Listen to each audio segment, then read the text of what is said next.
오늘 새로운 길을 여시는 하나님이라는 제목으로 하나님 말씀 증거하도록 하겠습니다. 우리가 이 세상을 살면 수많은 계획을 세우죠.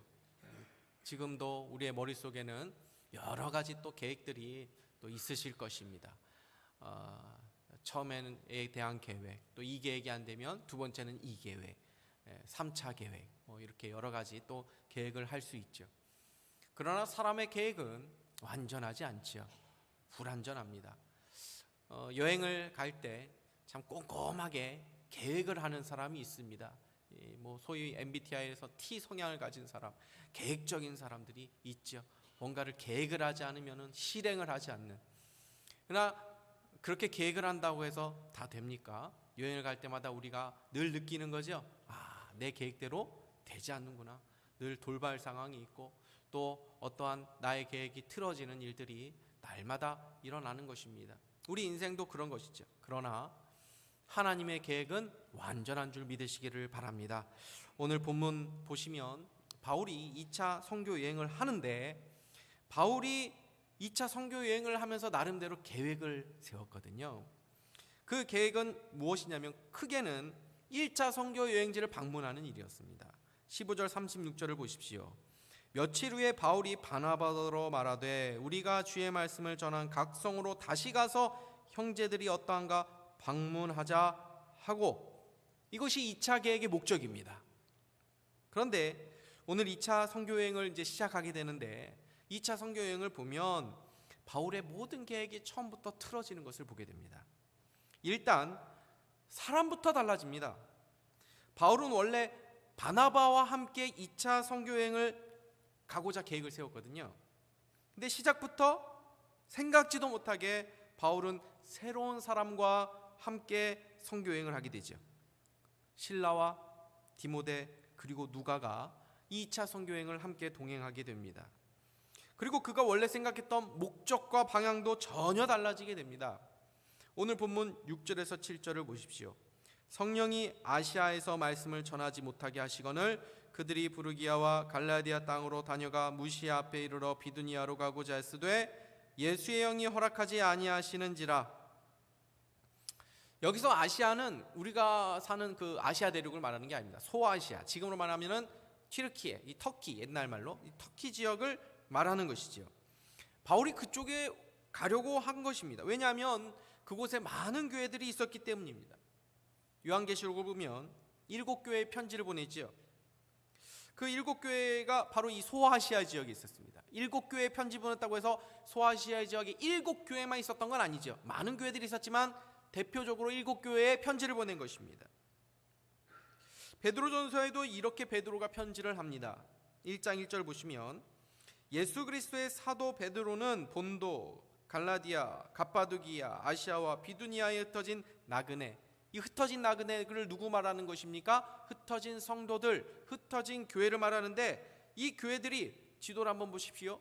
이 지도를 보시면 좀 이렇게 잘 안 보이시는 분들 계시겠지만 앞에 계시면 보이실 것 같은데, 비두니아, 본도, 갈라디아, 갑바도기아, 아시아, 다 이 소아시아, 이 터키 지금으로 말하면 이쪽, 그 밑에 지역 에베소도 있고 저기 빨간 글씨로 되어 있는데 작아서 안 보이실 겁니다. 여러 가지 이게 빨간 점으로 되어 있죠. 버가모 다 그쪽입니다. 라우디게아 다 이쪽입니다. 그러니까 여기에 사실 교회들이 많았거든요. 이쪽을 사실은 돌려고 한 것입니다. 교회들이 많았으니까요. 성도들이 많이 있었으니까요. 근데 오늘 본문을 보시면 바울이 아시아와 비두니아 이 모든 지역이 다 막힌 것을 경험하게 됩니다. 6절 7절 다시 보십시오. 성령이 아시아에서 말씀을 전하지 못하게 하시거늘 그들이 부르기아와 갈라디아 땅으로 다녀가 무시아 앞에 이르러 비두니아로 가고자 했으되 예수의 영이 허락하지 아니하시는지라. 아시아가 막히니까 바울이 부르기아 갈라디아 땅을 지나서 무시아 앞에 이르러 비두니아로 가고자 했는데 거기서 또 예수의 영이 허락하지 않았다, 이렇게 되어 있습니다. 여러분 지금 보십시오. 바울이 몇 번 자신의 계획이 좌절됐습니까? 지금 2번입니다. 처음에 아시아로 가려고 했는데 막혔죠. 그래서 비두니아로 가고자 했는데 그것도 좌절됐습니다. 한 번도 아니고 2번이나 자신의 계획이 좌절된 것입니다. 누가 막으신 것입니까? 성령님이 처음에는 성령님이 막으셨다 그러고 두 번째는 예수의 영이 허락하지 않으시는 것. 예수의 영이 바로 성령님의 또 다른 이 명칭이죠. 그러니까 사단이 막은 게 아닙니다. 성령님이 바울의 모든 계획을 막으셨다는 것입니다. 여러분, 우리가 바울의 선교여행 이렇게 하니까 마치 바울이 선교여행을 주도하는 것처럼 생각할 수가 있는데, 오늘 본문에서 보면 분명하게 이 선교여행을 주도하시는 분이 누구인지를 우리에게 알려주죠. 그분이 바로 성령님이시라는 것입니다. 여러분, 우리가 우리의 인생이 마치 내 것인 것처럼 착각할 때가 있죠. 왜요? 자꾸 내가 내 인생 자꾸 계획하거든요. 내가 열심히 이렇게 생각을 합니다. 그러나 우리는 우리의 인생이 우리의 것이 아님을 늘 기억해야 됩니다. 우리의 인생의 주인은 우리가 아니라 예수 그리스도 그분이신 줄 믿으시기를 바랍니다. 그러므로 내가 목표를 세우고 내가 무언가를 성취하고 이루는 삶이 우리의 인생의 목표가 아닙니다. 우리의 삶의 가장 큰 목표는 무엇입니까? 성령님께 순종하는 것입니다. 여러분, 내 인생이 아닌데 내 계획이 어디 있습니까? 내 꿈이 어디 있습니까? 우리 인생에는 주님의 계획, 주님의 비전, 주님의 꿈, 주님이 주신 사명만 있는 것입니다. 내가 무언가를 이루기 위해 사는 인생이 아니라 성령님께 순종하는 인생이 가장 복된 인생이고 최고의 인생인 줄 믿으시기를 바랍니다. 광야의 이스라엘 백성들을 보십시오. 그들에게 무슨 자신의 계획이 있었습니까? 구름 기둥과 불 기둥이 머물러 있으면 거기 있어야 되고, 구름이 떠서 출발하는 것 같으면 지금 더 머물고 싶어도 밥 먹다가도 짐싸 구름이 떴어, 그럼 출발할 준비해야 됩니다. 가고 싶지 않아도 가야 하고, 떠나고 싶어도 구름이 떠나지 않으면 거기 계속 있어야 됩니다. 성도들은 우리가 원하는 대로 결정하고 원하는 것을 우리가 행동하는 사람들이 아닙니다. 하나님의 사인, 이 하나님의 결재가 떨어져야 되는 것입니다. 내 뜻과 내 계획을 내려놓고 하나님의 뜻과 계획을 따르는 믿음의 종들 될 수 있기를 주님의 이름으로 축복합니다. 성령님이 우리의 길을 인도하실 때는 늘 내가 원하는 대로 또 내 계획대로만 인도하시지 않는다는 것을 오늘 말씀을 통해서 우리는 알게 됩니다. 오늘 6절에서 7절 말씀에는 못하게 하시거늘 또는 허락하지 아니하신지라, 이 두 번의 막으심을 말씀하고 계십니다. 바울이 개인적인 일을 위해서 지금 움직이고 있는 게 아니잖아요. 주님을 위해서입니다. 복음을 위해서 바울 나름대로 전략적인 생각을 해서 계획을 세운 것입니다. 여러분, 처음에 바울이 가려고 했던 그 아시아는 전략적으로 매우 중요한 곳이었습니다. 여기에 많은 교회들이 있었고, 특별히 이 에베소 지역은 이 지중해 연안에서 가장 큰 수도였습니다. 이곳에 복음을 전하고 교회를 든든히 세우면 복음 전파에 효과적일 것이라고 바울 나름대로 생각한 것입니다. 근데 여기가 막힙니다. 그러자 바울이 두 번째로 선택한 곳은 어디입니까? 비두니아 지역입니다. 그 지역도 넓은 기름진 평야의 지역이었습니다. 자연히 사람들이 많이 몰렸던, 인구 밀집도가 높았던 지역이었지요. 대도시가 발달한 지역이었습니다. 선교 전략적인 관점에서 분명히 매력적인 지역이었을 것입니다. 근데 거기도 막힙니다. 바울이 생각할 때 가장 최선의 장소, 그 다음인 차선의 장소도 다 막힌 것입니다. 바울의 입장에서 보면 1지망도 안 되고 2지망도 안 된 겁니다. 최선의 길도 막히고 차선의 길도 막혔습니다. 여러분, 이쯤 되면 아이고, 이번 선교는 되는 게 없네, 내 인생 이렇게 되는 게 없지, 이렇게 생각할 수 있죠. 어느 목사님이 자기가 훈련소에 들어가가지고 훈련을 받고 자대 배치를 이제 받아야 되는데 어디로 갈지 알려주지 않고 가더라는 것입니다. 차가 서울쯤 돼가지고 이제 내가 여기쯤 내려주면 참 좋겠다 했는데 나는 내리지 않고 다른 사람들이 내리더라는 것입니다. 1지망이 안 된 거죠. 그리고 두 번째로 이제 더 올라갔는데 여기라도 내가 되면 좋겠다라고 했는데 거기도 안 된 것입니다. 2지망도 안 된 것입니다. 그리고 결국은 저 깊은 산골짜기까지 자기가 마지막에 내렸다는 것입니다. 여기가 어딘가 둘러봤더니 특공대라는 것입니다. 그때 목사님이 아이고, 군대 생활 망했네, 이런 생각이 들었다는 것입니다. 1지망도 안 되고 2지망도 안 되고 전혀 생각지도 않은 3지망 이렇게 되고 나면 아이고, 나는 뭐 망했구나, 이런 생각 들 수 있는 것이죠. 여러분, 우리 인생도 내가 원하는 곳이 아니라 내가 전혀 생각하지도 않은 곳, 내가 원하지도 않는 학교, 내가 원하지도 않는 회사, 원하지도 않는 그 지역, 또는 내가 생각지도 않는 사람을 만날 수도 있죠. 내가 원래 꿈꾸는 사람은 이 사람이 아닌데, 일지망의 사람도 되지 않고 이지망도 되지 않고 내가 전혀 생각하지 않는 사람 만나가지고 내가 이렇게 살고 있구나 하는 분 안 계십니까? 그렇죠. 고개를 끄덕이시면 안 됩니다. 우리가 볼 때는 최선이 아닐 수 있지만 결국 하나님은 최선의 길로 인도하시는 줄 믿으시기를 바랍니다. 여러분, 우리의 인생 보십시오. 우리의 계획대로 다 됐습니까? 이것도 막히고 저것도 안 되고 그러다가 우리 지금 여기 있는 것 아닙니까? 그 안에 여러분이 겪고 싶지 않은 아픔과 좌절과 실패들도 분명히 있었을 것입니다. 근데 그 모든 과정 가운데 하나님의 인도하심이 있었다는 것을 우리는 믿어야 한다는 것입니다. 저도 산상교회 온 것이 정말 저의 생각과 계획에는 없었던 일입니다. 저희 아버지 장로교회 목사님이십니다. 저는 장로교회를 떠나본 적이 없습니다. 장로교회에서 자랐고 장로교회 교회 다니다가 장로교 신학을 공부한 그 신학교에 가가지고 장로교 계속 그쪽에서만 공부를 했습니다. 제가 장로교가 아닌 교회에서 목회를 해본다라는 생각을 단 한 번도 해본 적이 없습니다. 제가 다른 교회에 갈 수 있는 좋은 교회들도 있었습니다.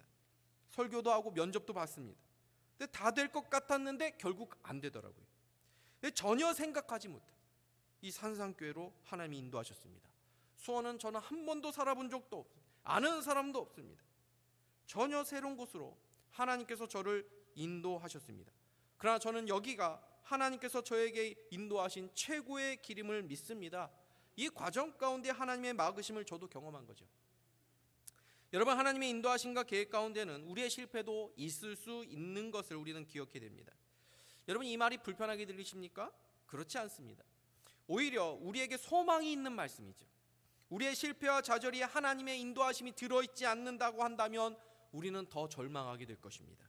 그런데 우리의 실패와 좌절도 하나님의 인도하심 가운데 있다라고 한다면 우리는 소망을 가지게 되는 것 아닙니까? 우리가 볼 때 최선의 길로 보일 수 있죠. 그래서 그 길만 고집합니다. 그 길이 안 열리면 내 인생 다 무너진 것 같고 망한 것 같고 실패한 것 같은 생각을 하는 거죠. 내가 고집하고 붙잡고 있는 것, 그것을 내려놓을 수 있어야 됩니다. 사람 관계도 마찬가지입니다. 너무 사람 의지하지 마십시오. 내가 꼭 붙잡아야 될 사람은 없습니다. 이 사람 아니면 안 된다, 그런 거 내려놔야 됩니다. 그 사람이 배신하면 절망하게 됩니다. 그 사람 없어도 살 수 있어야 됩니다. 다른 것 없어도 하나님만으로 살 수 있어야 됩니다. 내 미래에는 행복해질 거야. 이 문제가 해결되면 행복할 거야. 그때쯤이면 내가 더 행복해지겠지. 그때쯤이면 내가 원하는 것을 하면서 더 즐겁게 살 수 있겠지. 여러분, 이거 사단의 속임수입니다. 우리는 오늘 지금 여기서 하나님으로 인해서 행복해야 됩니다. 지금 여기서 하나님으로 인해서 만족하는 법을 배워야 하는 것입니다. 하나님이 그 훈련시키시는 것입니다. 하나님이 막으시는 것을 받아들일 수 있는 믿음이 있어야 합니다. 하나님을 신뢰하십시오. 하나님께서 그렇게 막으실 때는 이유가 있는 것입니다. 여러분, 왜 하나님이 2번이나 바울의 길을 막으셨습니까? 하나님이 여신 새로운 길이 있었기 때문입니다. 그 길로 인도하기 위함입니다. 오늘 본문 보십시오. 6절에서 8절까지는 막히는 이야기입니다. 뭘 해도 다 막힙니다. 뭘 해도 다 안 됩니다. 자신의 뜻대로 안 됩니다. 다 꺾입니다. 그게 6절에서 8절의 이야기입니다. 그런데 9절부터는 어떤 이야기가 나옵니까? 열리는 이야기가 나옵니다. 열려지는 스토리가 있습니다. 막혀지는 스토리에서 끝나는 게 아니라는 것입니다. 성령님께서 왜 막으셨습니까? 바울이 새로운 길로 나아가야 했기 때문입니다. 막혀야 새로운 길로 나아가는 것입니다. 여러분, 이것이 놀라운 것입니다. 내가 생각한 계획이 막히고 좌절되는 것에서부터 진짜 하나님의 인도하심이 시작된다는 것입니다. 여러분, 인생을 살다가 막히는 경험 하실 때 막혔다고만 생각하지 마십시오. 막힌 것만 보면 막힌 것이죠. 그러나 막힌 것이 아니라 다른 길이 열린 것입니다. 내가 그 길만 고집하니까 불행하게 느껴지는 것입니다. 실패자로 느껴지는 것입니다. 아닙니다. 다른 길로 인도하시는 것입니다. 예수 그리스도 안에 있는 인생은 결코 실패할 수가 없습니다. 왜요? 우리 인생이 아니기 때문입니다. 우리 인생이 주님의 것인데 어떻게 우리의 인생이 실패할 수 있겠습니까? 여러분, 열려지는 것도 은혜고 하나님의 인도하심이지만 막혀지는 것도 은혜고 하나님의 선하신 인도하심이라는 것을 믿을 수 있기를 바랍니다. 그러면 우리가 내가 원하는 인생의 계획이 막혔을 때 어떻게 해야 될까요? 네 가지로 짧게 살펴보도록 하겠습니다. 첫 번째로 낙심하지 말아야 된다는 것입니다. 여러분, 우리가 원하는 계획이 무너지면 낙심하기 쉽지요. 그런데 지금 바울을 보십시오. 바울이 낙심했습니까? 낙심하지 않았습니다. 성령님께서 이쪽 막으시면 다른 길을 모색합니다. 거기도 막으시니까 또 다른 길을 모색합니다. 바울은 포기하지 않습니다. 하나님께 원망하거나 불평하지 않습니다. 하나님, 이게 뭡니까? 제가 제가 원하는 거 하자고 지금 이렇게 하는 겁니까? 다 주님을 위해서, 제가 복음을 위해서 이렇게 하는 건데 이렇게 막으시면은 이제 저도 어떻게 합니까? 저도 이제 모르겠습니다 하고 내팽개치지 않았습니다. 여러분, 이 바울의 자세가 중요합니다. 여러분, 생각해 보십시오. 하나님이 그냥 처음부터 좀 바울에게 갈 길을 알려주면 좋지 않습니까? 근데 처음부터 바울에게 어디로 가라라고 이 목적지를 딱 말씀하지 않으십니다. 아브라함 보십시오. 하나님께서 아브라함을 택하시고 말씀하셨습니다. 본토 친척 아비 집을 떠나서 내가 내게 지시할 땅으로 가라. 내가 내게 명령한 곳으로 가라.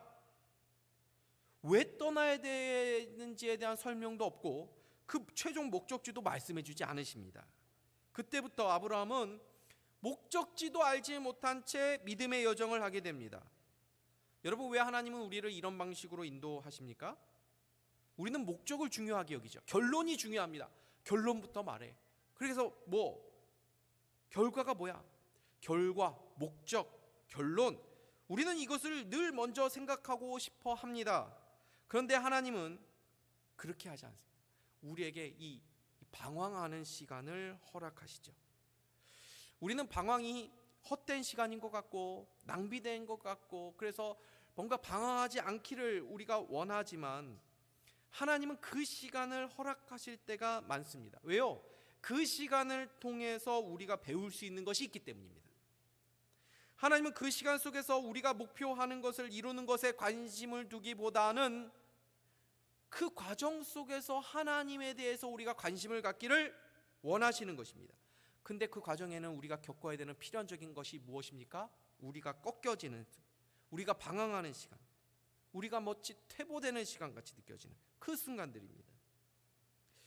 우리는 우리 인생뿐 아니라 우리의 자녀들의 인생을 통해서 또는 우리의 가정 속에서 내 뜻대로 되지 않는, 그래서 때로는 낭비된 것 같고 방황하는 것 같은 그러한 경험을 하게 하시는 것입니다. 그때 우리는 낙심이 될 수 있죠.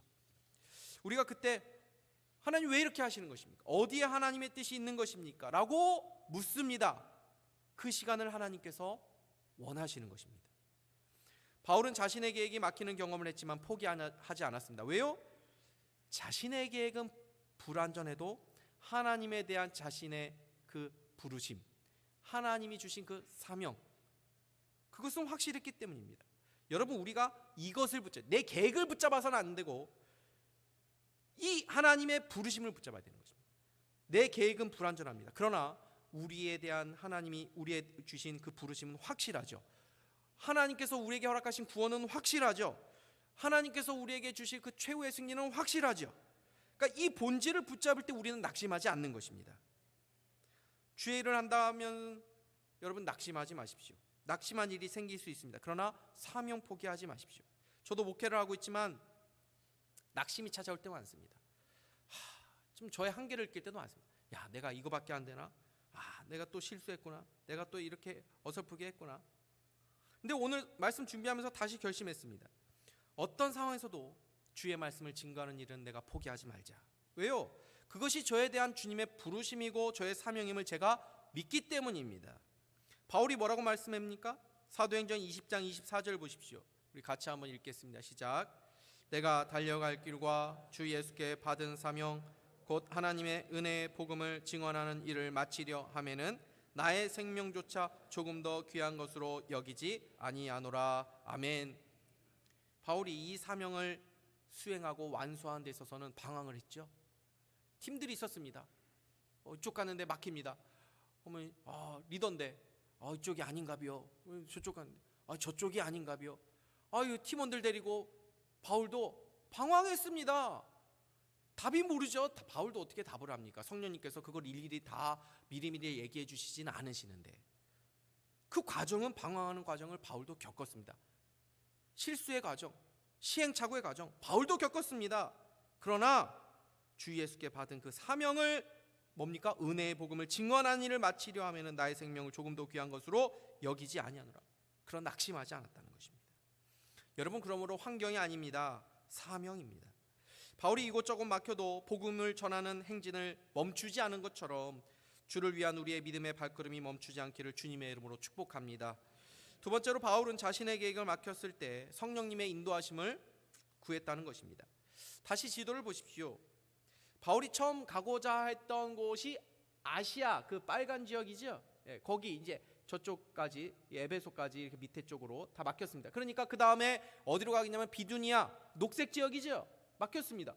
자, 보십시오. 아시아도 막히고 비두니아 뭐 어딜 갑니까? 갈 데가 없죠. 그러니까 지금 바다 끝까지 에게해에 있는 그 드로아 거기에 지금 딱 가 있는 것입니다. 그러니까 어디를 지금 갈 수가 없는 그러한 상황이 있습니다. 다 막혀 있습니다.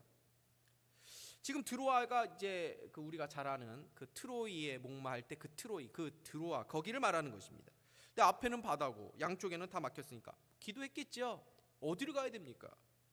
그럴 때 하나님께서 바울에게 비전을 보여주셨죠. 9절 말씀 보십시오. 밤의 환상이 바울에게 보이니 마게도냐 사람 하나가 서서 그에게 청하여 이르되 마게도냐로 건너와서 우리를 도우라 하거늘.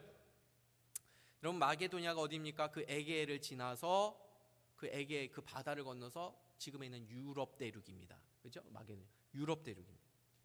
하나님은 소아시아 정도가 아니라 더 넓혀서 이 유럽까지 복음을 전하기를 원하셨던 거죠. 바울이 전혀 생각하지 못한 계획을 하나님이 가지고 계셨던 것입니다. 근데 바울은 그 계획을 깨닫지 못하고 자꾸 길이 막히는 경험만 하니까 마음이 답답할 수 있었겠죠. 근데 마게도냐 사람 뭐라고 말합니까? 마게도냐로 건너와서 우리를 도우라 하거늘. 바울은 에게해를 건널 생각이 없었는데 유럽 대륙에 복음을 전할 것은 꿈에도 생각하지 못했는데 마게도냐가 말합니다. 건너와서 우리를 도우라. 뭐 그냥 문자적으로 말하면 바닷길을 좀 건너오라 이런 의미로 들릴 수 있지만 그것을 넘어서서 바울의 그 생각의 한계, 어떤 바울의 가지고 있던 경계나 그 벽을 넘어서라, 그것을 건너라 라는 요청으로 들려질 수 있는 거죠. 여러분, 우리의 생각의 한계, 우리가 정해놓은 그 경계로 인해서 하나님의 계획을 우리가 못 볼 때가 많이 있습니다. 우리는 얼마나 좁은 시야를 가지고 있는지 모릅니다. 근데 기도하면 하늘이 열리고 하나님이 주시는 비전을 보게 됩니다. 말씀을 보면, 말씀을 들으면 우리가 우리의 생각보다, 우리의 시각보다 훨씬 더 큰 그 하나님의 비전과 꿈을 보게 됩니다. 하나님이 주시는 비전은 우리가 생각하지 못한 훨씬 더 큰 계획입니다. 생각하지 못한 더 넓은 세계로 우리를 인도하시는 것입니다. 우리의 지경을 넓히십니다. 그래서 하나님의 사람들은 훨씬 더 큰 생각으로 훨씬 더 큰 일을 하고 훨씬 더 놀라운 일을 합니다. 하나님은 우리가 생각하는 것보다 우리에 대한 더 큰 그림과 계획을 가지고 계신 줄 믿으시기를 바랍니다. 성경 보십시오. 아브라함에 대한 하나님의 계획이 있습니다. 아브라함은 그것을 깨닫지 못했습니다. 너에게 많은 후손을 주리라. 아이고, 나는 다 늙어가지고 이삭 한 명밖에 없는데 하나님께서 이삭 말고도 뭐 한 스무 명 주시려나.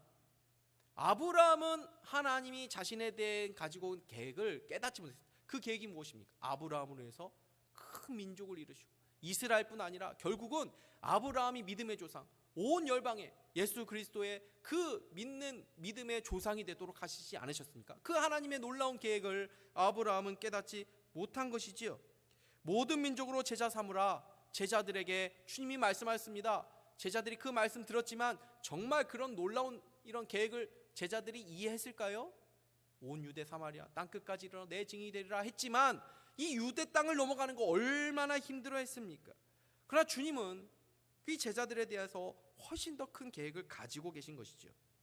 그래서 세상 사람들은 글로벌 무슨 세계화 얼마 전 불가하게 이렇게 얘기를 했지만은 그리스도인들은 이미 전 세계를 보면서 살아왔습니다. 우린 이미 오래전부터 전 세계를 놓고 선교를 해보지 않았습니까? 우리 가정, 우리 교회, 내 인생 그 정도가 아닙니다. 우리는 이런 큰 그림을, 그리고 우리 인생 가운데 있는 그 그림을 봐야 된다는 것입니다. 우리 자녀들이 시험 보고 망쳤다고 해서 낙심해 있는 그런 모습 보면 우리가 안타깝죠. 우리 자녀들의 길이 잘 열리지 않을 때 얼마나 부모님이 안타깝습니까?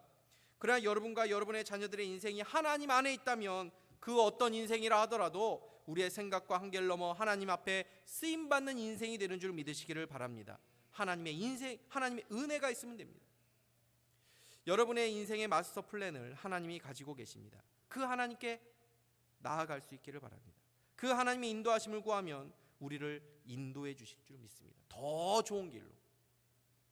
세 번째로 바울은 하나님의 비전을 분별했다는 것입니다. 10절을 보십시오. 우리 같이 한번 읽겠습니다. 시작. 바울이 그 환상을 보았을 때 우리가 곧 마게도냐로 떠나기를 힘쓰니 이는 하나님이 저 사람들에게 복음을 전하라고 우리를 부르신 줄로 인정함이로라. 아멘. 여기서 우리를 부르신 줄로 인정함이로라 라고 말하고 있죠. 여기서 인정합니다, 인정했다라는 말은 하나님 보여주신 그 비전과 그 환상을 그냥 받아들이지 않고 그것이 정말 하나님으로부터 왔는지를 분별해서 이성적으로 그것을 인정했다, 받아들였다, 그런 의미가 담겨 있는 말입니다. 그리고 그것이 정말 하나님의 뜻인지를 분별하고 인정하는 과정 가운데 선교팀이 함께 그 분별의 과정을 거쳤죠. 우리를 부르신 줄로 인정함이로라. 여기서 우리라는 것은 바울만을 말하는 게 아니라 이 선교팀에 함께하고 있는 실라, 디모데, 누가를 다 말하는 것입니다. 모든 사람들이 함께 하나님의 비전을 공유하고 한 마음으로 그것이 하나님의 뜻으로 받아들였다라는 것입니다. 여러분, 이것이 교회의 모습입니다. 하나님께서 선교팀의 리더인 바울에게 비전을 보여주셨습니다. 하나님의 뜻을 알려주셨습니다. 다른 사람들에게 다 보여주신 것이 아닙니다. 그러나 바울은 그들과 함께 기도하면서 그것을 하나님의 뜻으로 분별했다는 것입니다. 그들이 한마음 되도록 성령님께서 하나님의 뜻을 함께 분별하도록 도와주신 것이죠. 우리 교회에 하나님의 비전을 보여주시고 하나님의 뜻을 알려주시고 인도하실 때 그 뜻을 우리 모두가 함께 분별할 수 있기를 원합니다. 그리고 그 하나님의 뜻을 분별했다면 그 비전에 함께 동참하는 은혜가 있기를 주님의 이름으로 축복합니다. 지금 이 바울팀은 누구 하나도 이 비전에 반대하지 않았습니다. 반대했다면 하나님의 뜻이 이루어지지 못했을 것입니다. 순종하지 못했을 것입니다. 마지막으로 하나님의 인도하심을 구했다면 순종하는 것이 중요하다는 것입니다. 10절 말씀을 다시 보십시오. 바울이 그 환상을 보았을 때 우리가 곧 마게도냐로 떠나기를 힘쓰니 이는 하나님이 저 사람들에게 복음을 전하라고 우리를 부르신 줄로 인정함이로라. 여기서 주목하고 싶은 것은 곧이라는 말입니다. 곧 하나님께서 바울에게 비전을 보여주시고 그 비전을 함께 그 팀이 분별하고 인정했을 때 그들은 시간을 지체하지 않고 즉시로 순종했다는 것이죠. 여러분, 우리가 하나님의 인도하심을 구한다고 하지만 정직하게 우리의 마음을 살펴보았으면 좋겠습니다. 우리가 하나님의 인도하심을 구하는 동기는 무엇입니까? 우리는 정말 하나님의 인도하심을 구합니까? 아니면 내가 원하는 것을 딱 정해놓고 거기에 하나님의 인도하심을 구하고 있지는 않습니까? 내가 이걸 하기를 원하는데 하나님의 인도하심이 있기를 원합니다라고 하면서 하나님의 도움을 혹시 구하고 있지는 않습니까? 우리가 정말 하나님의 인도하심을 구한다면 우리는 순종할 마음을 가지고 기도해야 합니다. 그 인도하심이 때로 내가 원하는 길이 아니라 하더라도 내 뜻을 내려놓고 순종하겠다고 하는 그 믿음이 있어야 되는 거죠. 여러분, 아무리 하나님의 뜻을 알려주셔도 순종하지 않으면 무슨 의미가 있겠습니까? 무슨 신령한 체험을 하고 환상을 보고 은사를 받고 이것이 성령 충만이 아닙니다. 그것이 대단한 게 아닙니다. 순종하는 것이 능력인 것이죠. 우리 모두 순종의 사람들이 될 수 있기를 주님의 이름으로 축복합니다. 근데 순종은 시간과 관련이 있습니다. 사단은 우리를 순종하지 못하게 하지 않습니다. 다만 미루게 할 뿐이죠. 하나님께서 우리에게 순종하기를 원하시는 것이 있습니다. 우리 마음 가운데 하나님께서 이것을 원하시는 것 같다. 이것을 버리시기를 원하시는 것 같다. 이것에 순종하기를 원하시는 것 같다 하는 마음을 주실 때가 있습니다. 그럴 때 미루지 않을 수 있기를 바랍니다. 아이들에게 야 이거 좀 치워라 그러면은 네 하고 대답은 잘 하더라고요. 근데 대답하고 안 치웁니다. 언제 치우나 봅니다. 결국 안 합니다. 그러면 그 다음엔 제가 좀 화가 나서 말합니다. 야 이거 좀 치우라고 했잖아. 그러면 뭐라고 대답을 합니까? 하려고 했어요. 여러분, 이 미루는 것은 순종이 아닙니다. 하려고 했어요, 들은다고 해서 제 마음이 기뻐집니까? 아닙니다. 여러분, 하려고 했어요 하는 것으로 하나님의 마음을 기쁘게 할 수 없는 것이죠. 여러분, 순종해 보십시오. 그러면 하나님의 함께 하심을 경험하게 됩니다. 하나님의 도우심을 경험하게 됩니다. 우리가 읽진 않았지만 11절 보시면 이렇게 말씀하고 있습니다. 우리가 드로아에서 배로 떠나 사모드라게로 직행하여 이튿날 네아폴리로 가고, 지도를 우리가 잘 모르니까 이게 무슨 이야기인지 잘 모를 수 있는데, 이 배를 타고 이제 마게도나로 건너가는데 그 거리가 약 250km 정도 되거든요. 거기를 말하는 것입니다. 그러면 동력이 없는 이 배로 가면 이 거리가 4, 5일 정도 걸리는 거리입니다. 그런데 직행하여 이튿날 도착했다라고 말씀하죠. 이튿날 갈 수 없는 거리를 이튿날 갔다라는 표현을 해놓은 것입니다. 왜요? 하나님께서 급하게 순풍을 불게 하셔서 이 낯선 길을 엄청난 속도로 가게 도와주신 것이죠. 순종하면 하나님 뒤에서 밀어주십니다. 도와주십니다. 하나님의 함께 하심을 경험하게 되는 것입니다. 순종하여 하나님의 복을 받는 믿음의 종이 될 수 있기를 주님의 이름으로 축복합니다. 여러분, 인생을 돌아보면 내 생각대로 내 계획대로 되지 않아서 서운하고 또 아쉬운 마음도 들고 또 후회되는 그런 일들도 있을 수 있습니다. 그러나 여러분의 생각이 바뀌어질 수 있기를 바랍니다. 서운하고 아쉬운 마음이 아니라 감사의 마음을 가질 수 있기를 바랍니다. 나의 계획은 꺾였을지 몰라도 하나님의 계획은 이루어 가고 계신 줄 믿으시기를 바랍니다. 우리의 인생 우리가 원하는 대로 되었다면 우리 다 엉뚱한 일 하고 있을지 모릅니다. 엉뚱한 곳에 있었을지 모릅니다. 여러분, 하나님이 우리에게 저마다 다 가장 좋은 길로 인도해 주신 줄 믿으시기 바랍니다. 내게 줄로 재어준 구역이 아름답도다. 우리가 있는 이곳, 여기가, 이 상황이 주님이 우리에게 줄로 재어준 아름다운 구역입니다. 두려워하지 마십시오. 하나님 신뢰하십시오. 우리의 인생 전능하신 하나님의 손 안에 있습니다. 그 하나님께서 우리를 인도하시고 결국은 하나님의 나라까지 이끌어 가실 줄로 믿습니다. 이 믿음으로 낙심치 않고 포기하지 않고 주님의 사명을 붙잡고 믿음의 행진을 계속할 수 있는 저와 여러분 다 될 수 있기를 주님의 이름으로 축복합니다. 기도하겠습니다.